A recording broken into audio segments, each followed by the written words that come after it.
السلام عليكم ورحمة الله تعالى وبركاته. إذا صدمة كبيرة اليوم في كأس العالم. الجزائر تلقت هزيمة ثقيلة بنتيجة 3-0 أمام الأرجنتين، وسجل ليونيل ميسي هاتريك رائع. سنشاهد في هذا الفيديو تصريحات كل من أبو تريكة وإسلام سليماني في استوديو بي إن سبورتس، فلنشاهد. الجزائر تركوا المساحه كابتن محمد واستغلوها بنجاح ديبول وليونيل ميسي. انا مش عاجبني الشكل الدفاعي بتاع منتخب الجزائر. العمق مكشوف، يعني انت وراك ميسي تسيبه؟ وراك ميسي تسيبه يستلم في مساحه؟ ده هو محتاج متر، تسيب له 10 متر؟ طب ما هو يسيب 10 متر هيروح يعمل كل حاجه في الكوره. التمريره حلوه من ديبول، انما لازم يبقى في رقابه تحته، بيتحرك وراه الاثنين بن سبعيني والشام. فاعتقد انه ده من الحاجات المميزه بالنسبه له. هو ادوار اللي بدون كره ما بيقوم بيها، انما هو حر دايما في عمق الملعب ومتساب، فاهم؟ يعني ميسي انت بتلعب ميسي وسايبه، فدي الهدف اللي التسلل اللي كان ما اتحسبش. وبعد كده الهدف اللي اتحسب اللي كان فيه المساحه الفاضيه اللي استلم فيها، كانت مساحه فاضيه بالنسبه له، بس عمق الملعب استغلها كويس، وده اللي عمل الفرق بالنسبه لمنتخب الارجنتين في اول 45 دقيقه. هنا العمق دايما تلاقيه موجود في العمق، متسابع على العزيز، ماشي الضغط واستخلص الكره الفرقه وراحت.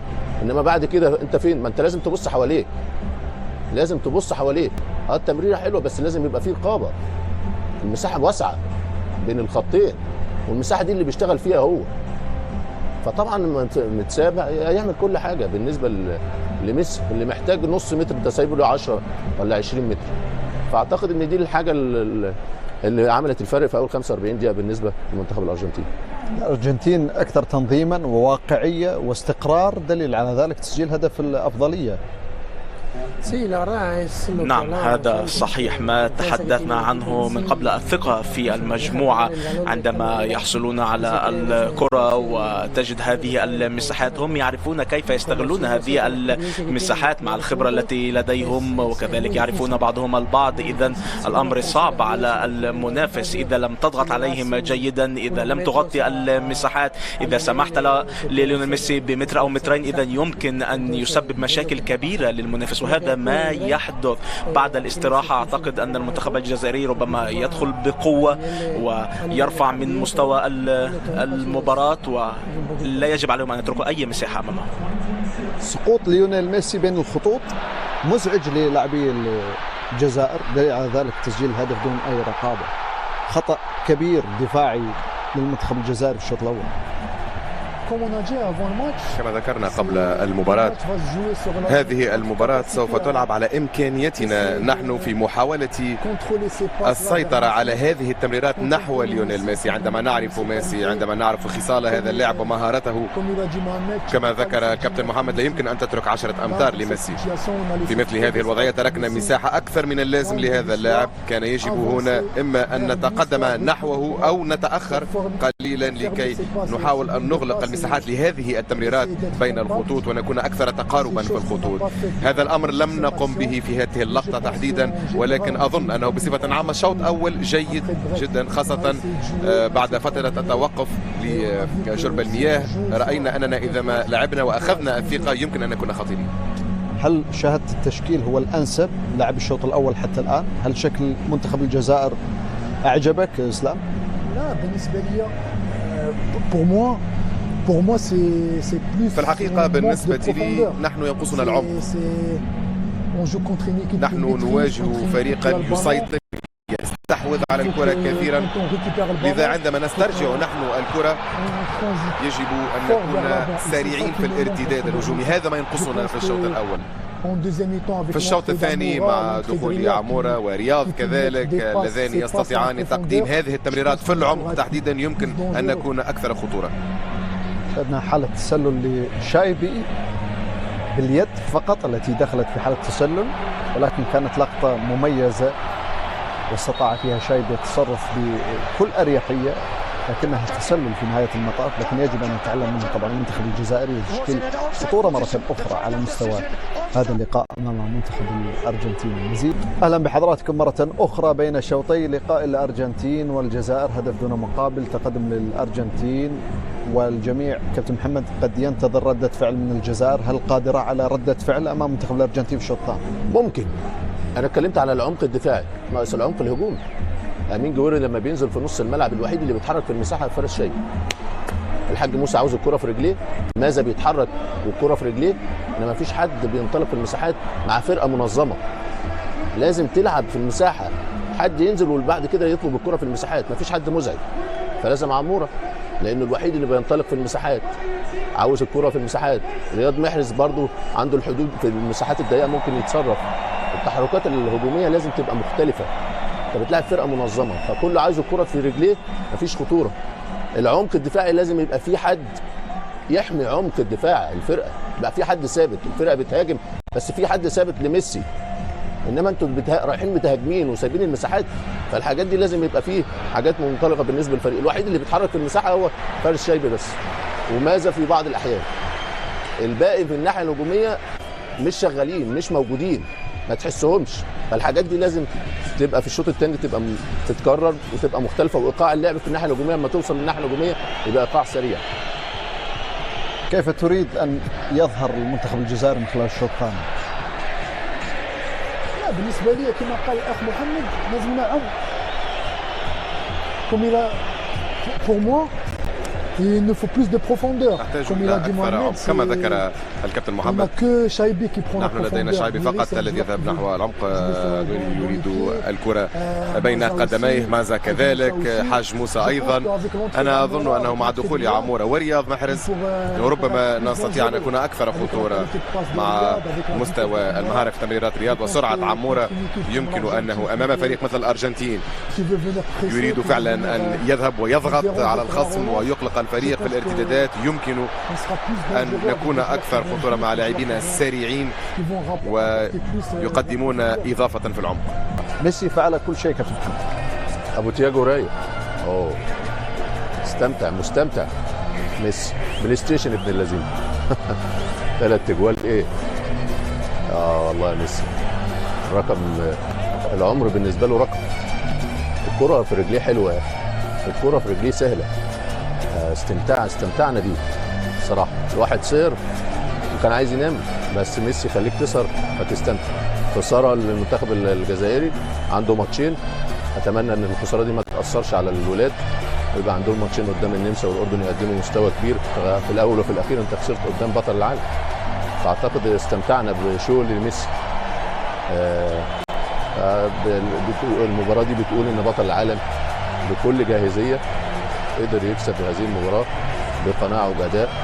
وطالما ميسي رايق ومستمتع فدايما الأرجنتين مرشحة.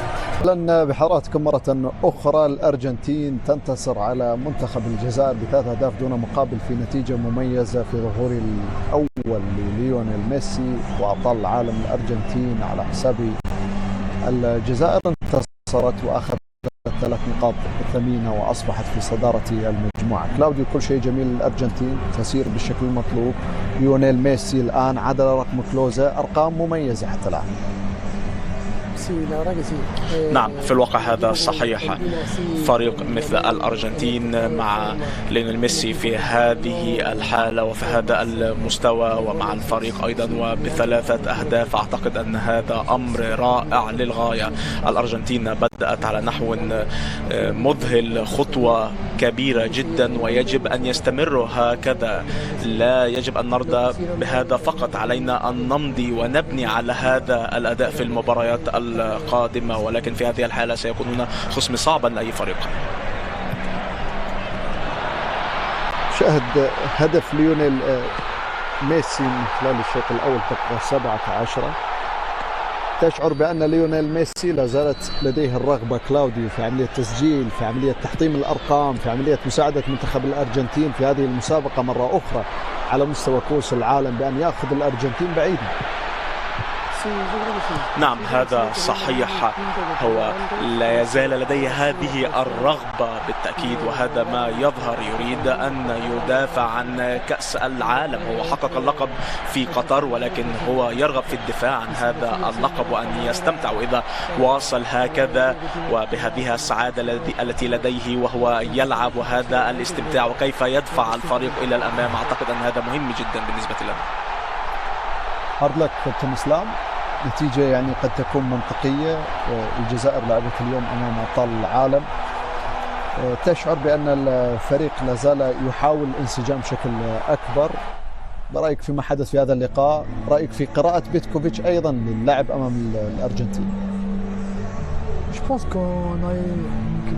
حسنا، اظن بأننا رأينا منتخبا أرجنتينيا سيطر على هذه المباراة وعلى محتواها. عرفوا كيف يجارون النسق كما يريدون، وكذلك في لحظاتهم القوية استغلوها ولحظاتهم الضعيفة تمكنوا من حمايتها. عرفوا متى يصعدون النسق، متى يجب أن يدافعوا. من ناحيتنا نحن لم نعرف كيف نفعل ذلك. أظن أنه منذ البداية ربما كان علينا أن يكون هناك لاعبون يذهبون أكثر نحو العمق. قلت ذلك وأكرره، كانت هذه مباراة أمام بطل العالم. نحن ندرك تماما أنهم سوف يضغطون وسوف يهاجمون، وأننا سندافع كثيرا. منذ البداية كان يمكن أن يكون هناك عمورة ومحرز ولاعبون يذهبون أكثر نحو العمق كي يكون هناك حلول في الهجوم. ثم عندما تواجه لاعبين مثل ميسي تترك مساحات كثيرة، أنهم لا يسامحون. هذا هو المستوى العالي، وهذه في الحقيقة مباراة جيدة بالنسبة لنا قد تساعدنا. لا يزال هناك مباراتين يجب أن نجهز بشكل جيد لما تبقى كي نتخطى مرحلة المجموعات.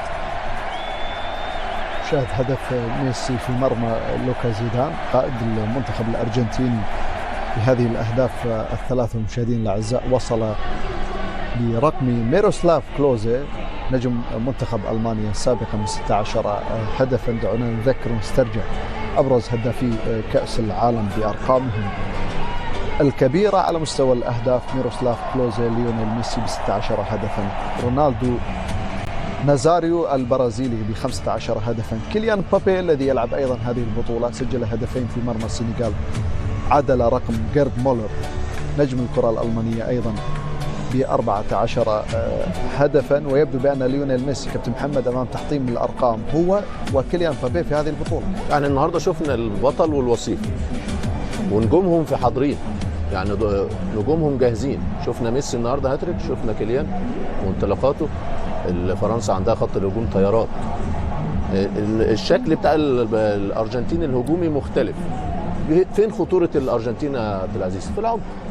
النهارده المنتخب الجزائري سايب العمق، سايب المساحات في العمق. يعني ميسي وصلت له الكرة أكتر من 50 مرة، معظم اللمسات بتاعته هو لوحده وفي مساحة فاضية. فده في ربع متر هياكلك ويروح الكوره ويعملك ويرقصك. تديله انت 20 متر 10 متر.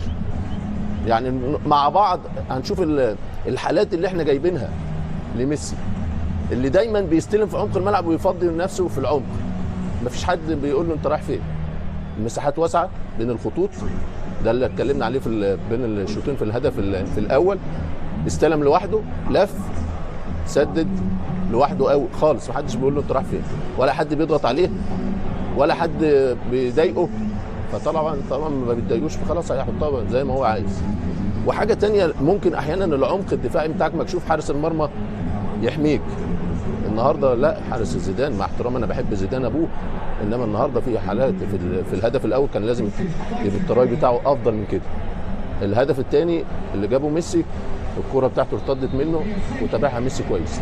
فالنهارده الحاجات دي لازم المنتخب الجزائري يعالجها وبسرعه. وهنا زي ما قلت الحاجات اللي انت لازم يا عبد العزيز، ده اخطر لعيب لازم على طول تشوف لازم هو الرقابه عليه. ده كل اللمسات اللي استلمها لوحده، محدش بيقول له انت رايح فين. نفس الهدف زي ما قلت، عمليه العمق مكشوف، التسديده مفيش حد بيضغط على ماكاليستر انه مسدد، ومتابعه سهله جدا بالنسبه له. فاعتقد النهارده الحاجات الدفاعيه دي لازم تتعالج وبسرعه. انت مش كل يوم هتلاعب بطل العالم. النمسا والاردن مستويات اقل، بس لازم يبقى التركيز الدفاعي خاصه في عمق الملعب مع التعامل مع حارس المرمى بالنسبه للفريق. هنا عمق الملعب بص مكشوف، مساحات واسعه قوي قوي كتير، فهيستلم ويحضر نفسه وشايف. ده ميسي مش اي حد. وشايف المرمى ومكشوف، حطها صعبه على حارس المرمى. ده اللي ممكن الهدف الوحيد اللي لا يلام عليه زيدان. انا زي ما قلت الاخطاء الدفاعيه كارثيه والمساحات كتيره قوي في عمق الملعب هي اللي كشفت منتخب الجزائر. الغريب كابتن محمد بأن في عملية تسجيل الهدف الأول كان ميسي خارج الرقابة، وواصل أيضا بذات المنوال المنتخب الجزائري، يعني أخطر لاعب في منتخب الأرجنتين بدون أي رقابة. دليل على ذلك هي الخسارة، دليل على ذلك تسجيل 3 أهداف. يعني الحاله اللي احنا بنقولها دي يا عبد العزيز، الفريق واقف اهو منتخب الجزائر، شوف اتضرب العمق ازاي في لمستين، 3 لمسات في العمق مكشوف والمساحات واسعه وبين المدافعين مساحات. انت بتلعب على اعلى مستوى، فمش ان انت التنظيم بتاعك وانت واقف ما فيش حد بيغطي. المساحات اللي ما بين المدافعين قد ايه، المساحات اللي ما بين لعيبه وسط الملعب، المساحات الموجوده ما بين المهاجمين. واتضرب الفريق ازاي، اتحرك بين الخطوط لعيب نص ملعب زي ماكاليستر، يتحرك ميسي في العمق ب3 لمسات، الفريق اتضرب. فلازم الشكل انت واقف، بس لازم يبقى فيه تغطيه، المساحات تبقى قليله، اللي بتوصل له الكره لازم يبقى الضغط عليه. هل نستطيع أن نقول كابتن محمد بأن منتخب الجزائر غير منظم أو غير مستعد؟ هو بيلعب بفرقه اعلى منه فنيا وفرقه اعلى منه جوده وفرقه عندها ميسي، فما يهمهمش ويستعيدوا المعنويات ويعالجوا الاخطاء، لان زي ما بقول المباراتين القادمتين ممكن الفريق يبقى شكله مختلف. هذا كان تعليق أبو تريكة الصريح بعد خسارة الجزائر. النتائج تتحدث والمنتخب المغربي يثبت يوما بعد يوم أنه الأقوى في المنطقة. ما رأيكم في تصريحات أبو تريكة، وما رأيكم في خسارة المنتخب الجزائري بثلاثية؟ اكتبوا آراءكم في التعليقات. إذا أعجبكم الفيديو لا تنسوا الإعجاب والاشتراك في القناة وتفعيل زر الجرس ليصلكم كل جديد. أشاهدكم في الفيديو القادم، دمتم بخير وإلى اللقاء.